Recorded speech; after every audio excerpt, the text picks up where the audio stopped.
Hi, this is János, and I am conducting a highly unusual digital experiment. I think you have all been wondering that what are you missing out when you have an older camera, and you are probably just like me, that you wished you had a Leica, that you wished you had the latest cameras, because they are really fantastic, they are really fabulous, they are phenomenal. But as the title of this video suggests, that when you have a photo that you made with them, can you really tell a difference which camera it was made from? So that's why I made this little video.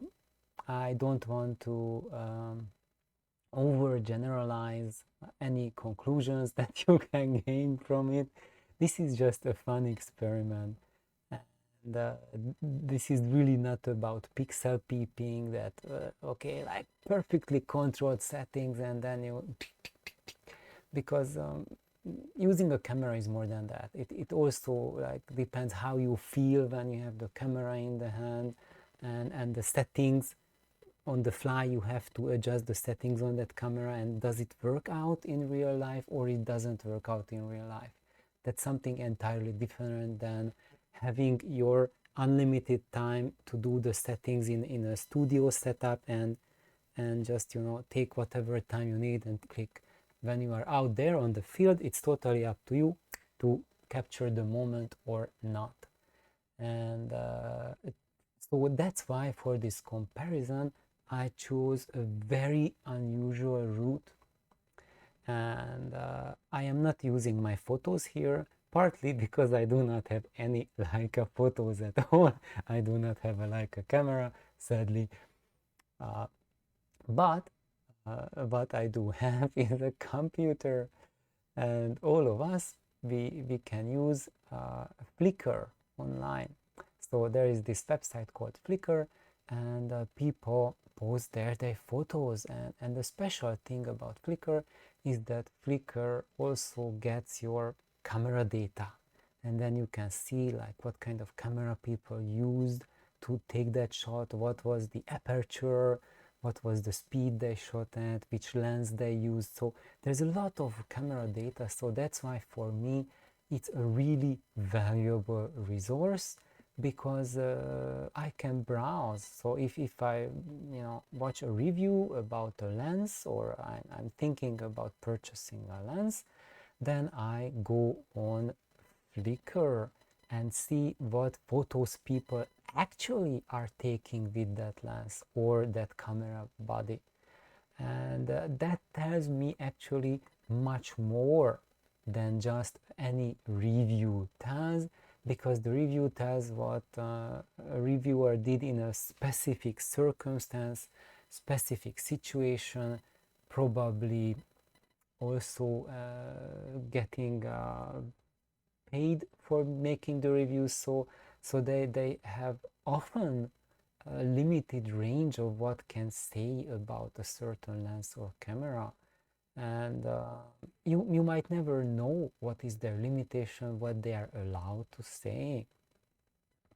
uh, so what I'm doing is I just go on Flickr and then just binge on photos that are taken by a certain camera or by a certain lens. And I know, if you know Martin Kashtain, his channel, he has excellent camera. I'm not saying camera reviews, he has camera reviews as well, but expert photography advice. And he really has amazing information to share that has been truly helpful for me on a personal level. uh, and and he was saying that don't look at Flickr because the photos that people post there are terrible. And actually that's why I'm looking at Flickr, because people there do not just post the best photographers. So you don't see just a special crop of pro photographers posting there, but you see the entire range, from excellent photos to really, really barely, you know. So the whole range is covered there on Flickr, and that's, for me, as not a professional photographer, just someone who's been taking photos for, you know, my own pleasure for 20 something odd years.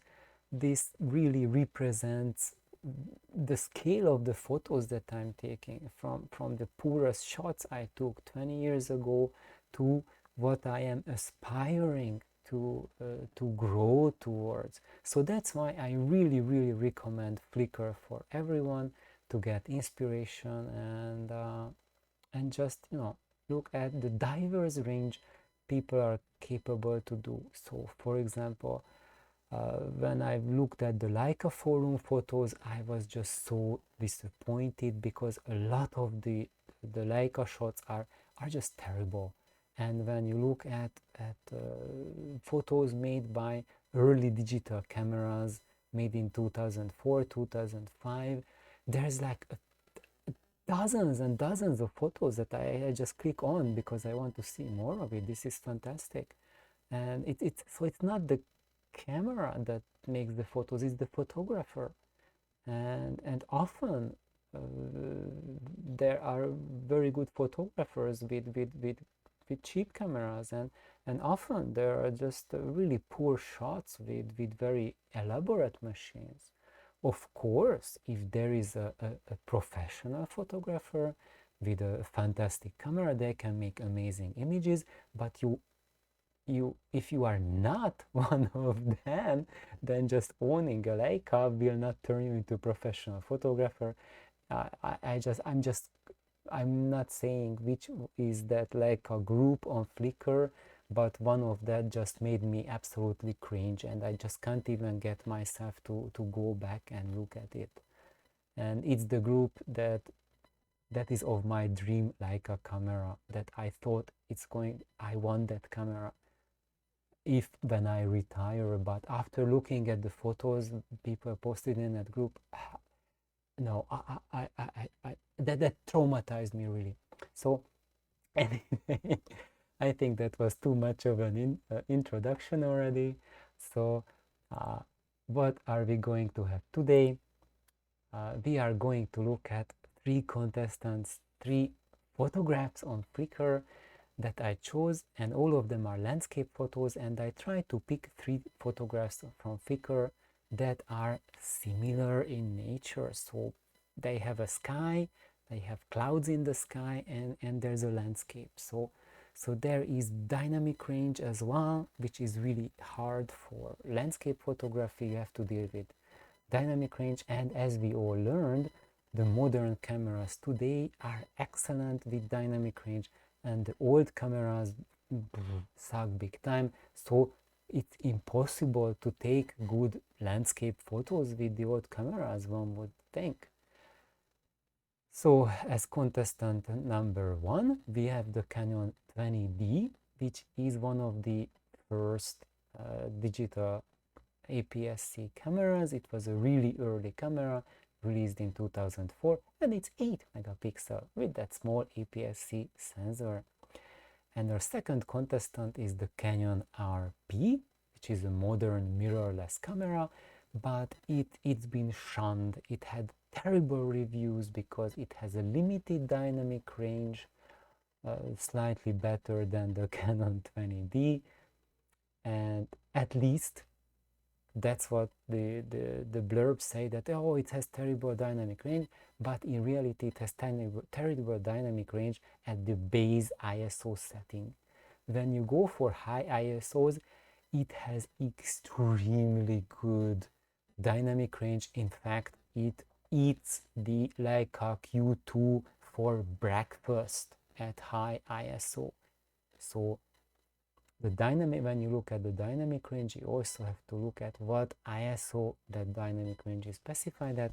Then we have the ads for cameras. They always specify only exclusively the base ISO dynamic range, but there's no stories about how the base ISO, how the dynamic range brings down once we ramp the ISO higher.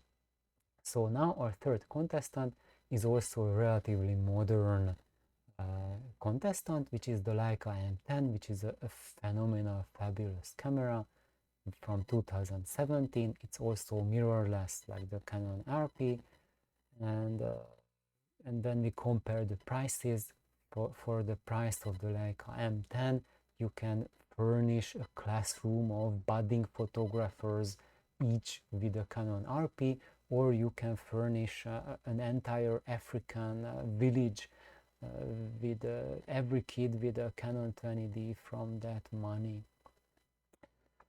So actually now let's continue, and I'm making this transition. Yes, transition has been successful to our first contestant, and actually the order is not the same that I presented there, so they are in a random order, and I won't be telling which photo was done by which camera.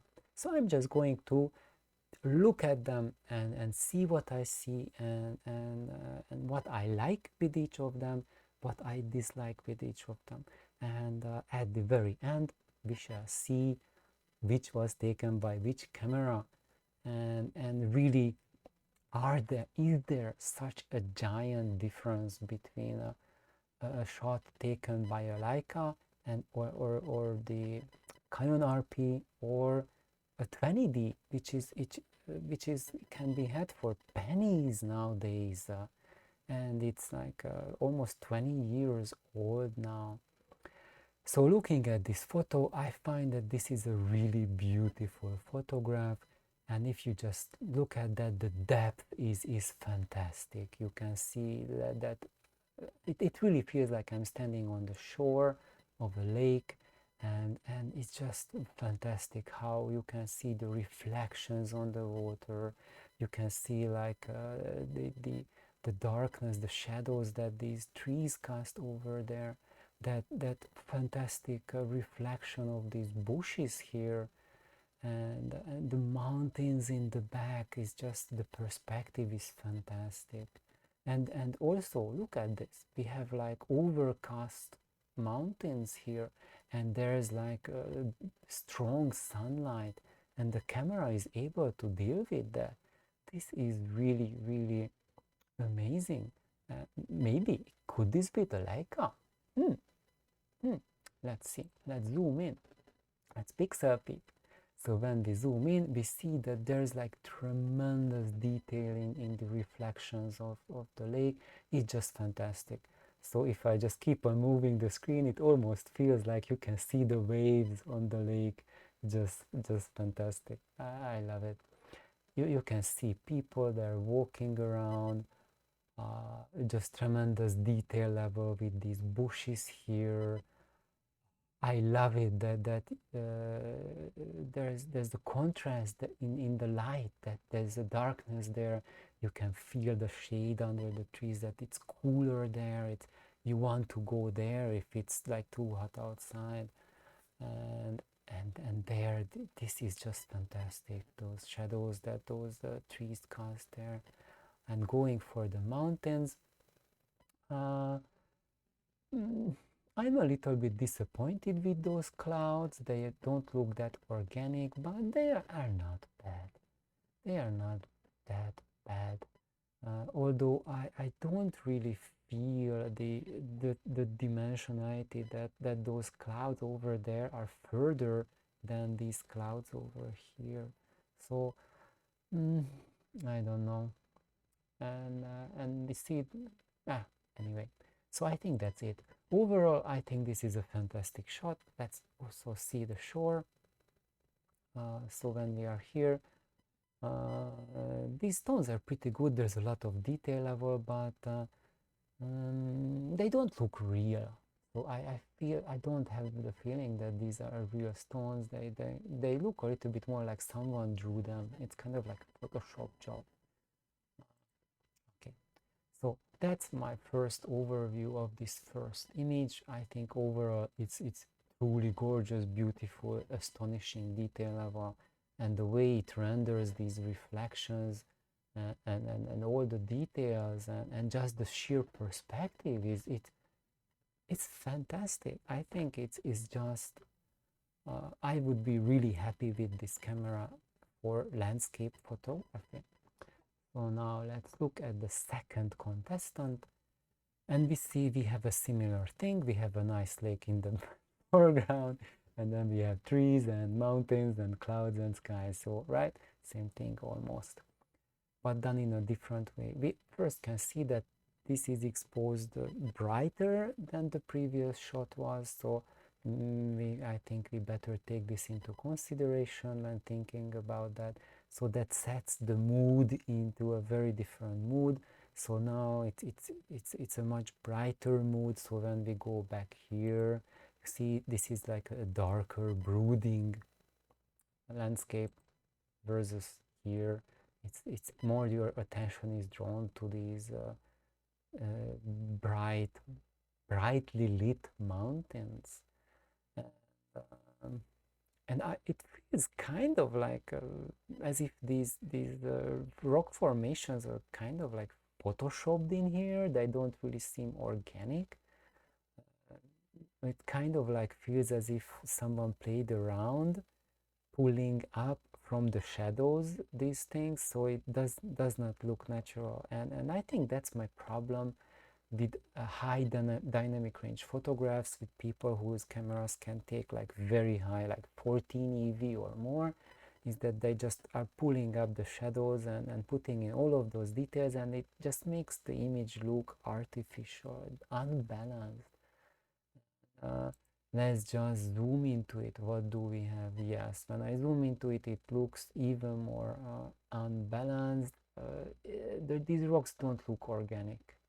I have lots of formations like this here in Hawaii, but those do not give me the feel of that volcanic rock, that how it looks in real life. It looks more like someone photoshopped it. Also, the water, the reflections, it looks more digital, noisy compared to the previous one, so I'm not that happy with it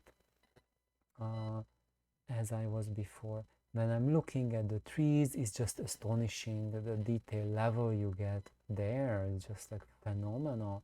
But it kind of has like an over sharpened effect, and I don't feel the depth. It's kind of like it's flat, and there's no depth. There is not that much emotion to it, and there is like it's like a line of shade over there, so you see like a shadow going, but it's not giving any depth to how a shadow looks like in a mountain. And looking at the clouds, my goodness, these are ugly. These are really ugly, and I love looking at clouds. When I drive to work and I drive home from work, I look at the clouds like half an hour one way, half an hour to an hour, depending on traffic the other way. So about an hour of my life every day is dedicated to observing clouds. So I'm really picky about how they look in a photograph, and this looks really terrible, I must say. But look here, there is that little cloud there where it's like coming over from that ridge there. That is done really nicely, and this area is nice. But over there, the generality of the cloud, the majority of it, I don't have any dimensionality feel to it, and it's just fallen apart. This camera doesn't have a good dynamic range. It cannot be the Leica. It must be the Canon RP, right? Because the RP is regarded as a camera with very poor dynamic range. So I think probably, if I would make a guess at it, I would say that this is the RP, because it certainly is a high resolution, high definition image, but it's not as good. Looking at the other one here, this is also high resolution, but it's much more organic, and then the dynamic range is so much better rendered. There's the information in the middle, the tonal range is just fantastic compared to here, where there are, it's probably taken a lot of information from wide ranges of the dynamic range, but the tonal range was not good at all. I feel a lot is missing in the tonality. And when you look at the colors of the greens are very poor compared to here, where the greens are much better. So now let's look at the third contestant, and here, look at that. Sadly, I didn't find one for the third one, which has a lake in it, but it has the greens, the mountains, and the sky with the clouds. So, and also this was taken by the same person who took this picture, so at least there's a little bit of commonality between them, how the style of photography of the person. And let's zoom into it. My goodness, look at that organic landscape, how the blades of grass, this is fantastic, all the plants there, the dandelions and everything, and looking there, I feel the depth, the dimension, and that those mountains are just so far away. And look at the clouds. This is astonishing. These are fabulous clouds. I think this could be the Leica. Probably it should be the Leica. I hope. I better hope that this is the Leica, because this by far is the best of the three of these. It has the best tonality, the best texture, the best greens. Let's look at the trees. Wow, just gorgeous trees. The excellent detail level. If you look at these small buildings there, it's fabulous. I think this photo is the one. Look at those nice shadows there. It's fantastic. I think this is the best photo of the three, or in my opinion. Your opinion might be different, and I also recommend to have a look at the originals. I will post the links to all three of them, so that you can look at them on your screen and not just through the filter of my recording here, that OBS Studio re-rendering, recalculating it for the video. It will look different than what they look natively. So now let's reveal them. So let's go back to the first one, and this shot has been taken, ta-da, by the RP, by the EOS RP. Look at that.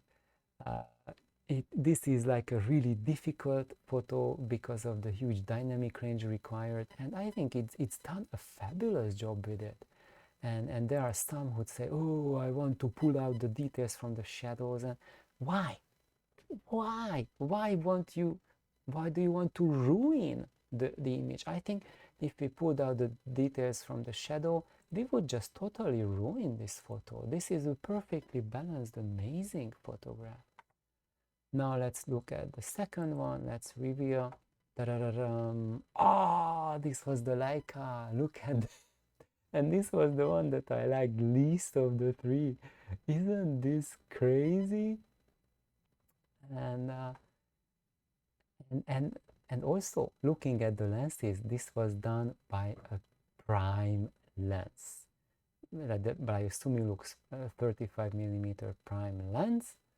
And going back to the RP, it was done by the kit lens, which is a terrible lens.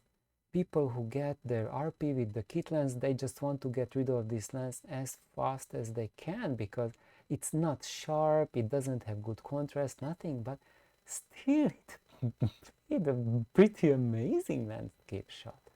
And now let's have a look at the third one, and this was made by the 20D, also with a zoom lens. Isn't that crazy? So I think this one is the most organic. but you would say that probably this has the least dynamic range of the three, from between light and dark. This is not as bright as any of the others. However, this has, I think, by far the best tonal range, which means information kept in the middle of the dynamic range where our eyes see the most. So that's why the colors, the texture, the depth perception is just outstanding of the three. So thank you for watching. Thank you for being part of this little experiment. Please share in the comments which were the photos that you liked most. I think actually I loved all three shots, even the one with the Leica. It's beautiful. That was my prime choice for selecting them, that I just chose three photos that I like, and just compare them. And when I just meditate on them, think more about what is in each, and then I try to rank them, and it's crazy. The 20D turned out to be number 1, RP number 2, and Leica number 3. So have an amazing day, and please share your thoughts. Bye bye.